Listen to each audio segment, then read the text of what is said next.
今次我哋挑戰掠食過江龍鳥貴族，好多人都話好服，就一心去試下有幾咁服。由於我4點9左右到，完全唔使等位就可以入座。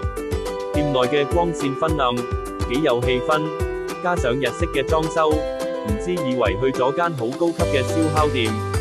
用餐時間為90分鐘，店員叫我哋最好先點咗個貴族雞糊飯，因為要等20分鐘，咁就第一時間點咗佢先。落單係用 QR Code， 最後我哋點咗9款嘢食同1款飲品，加上6杯冰水。佢有個服務係點冰水，就係要人嗌水，喺 QR Code 落單，就會有人送水過嚟，十分有趣。第一個上菜係貴族雞糊飯，以為係佢煮好先攞嚟，原來係放台邊燒佢20分鐘先食得。到20分鐘後，就急不及待打開個木蓋，一望到裡面就諗，素飯，冇乜色，感覺冇味感。原來唔可以睇外表，飯係用北海道米，材料有雞絲、名門卷絲、紅蘿蔔絲同牛蒡絲等，加上用雞高湯燒煮，令每粒米都吸收咗雞高湯嘅鮮甜同濃郁，加埋啲食材一齊食，口感非常豐富，完全睇唔到呢個飯係咁出色。先嚟杯飲品係橙香桂花烏龍，夠驚動而且帶有淡淡清香嘅橙味同桂花味，味道唔算話好甜，加上烏龍茶清爽燒製，啱晒配濃味而且熱氣嘅串燒。跟住就上串燒，第一個係芝士雞肉丸，size 比我想象中大粒，鋪上一層芝士，望到都令人食指大動。外皮燒得夠脆，肉質夠嫩滑，加上香濃嘅芝士，味道非常突出，係味蕾上嘅衝擊。第二道串燒係明太子燒雞胸肉串，燒到啱啱好，明太子嘅鹹香味非常突出，配上雞胸肉簡直係天衣無縫，而且肉質夠嫩滑，以雞胸肉嚟講，好難得係可以燒到唔柴，口感嫩滑，值得一讚。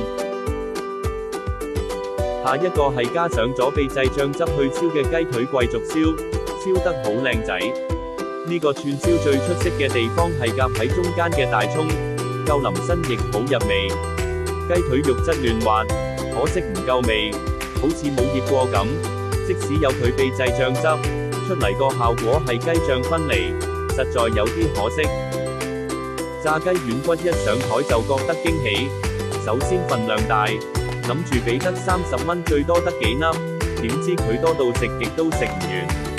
雞軟骨炸到金黃色，而且粒粒都好均勻，亦唔油膩，雞油嘅香味撲鼻而來，令人食指大動。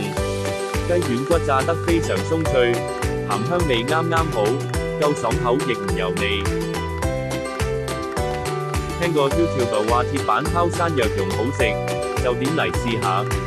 山藥本身係冇味同冇咩顏色，見到佢係灰色，感覺唔係好想食。口感係黏黏糊糊，相信唔係太多人中意嘅質感。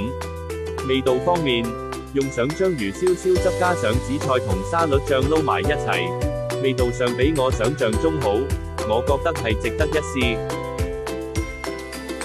最後係口燒玉子，賣相唔錯，而且味道都好特別。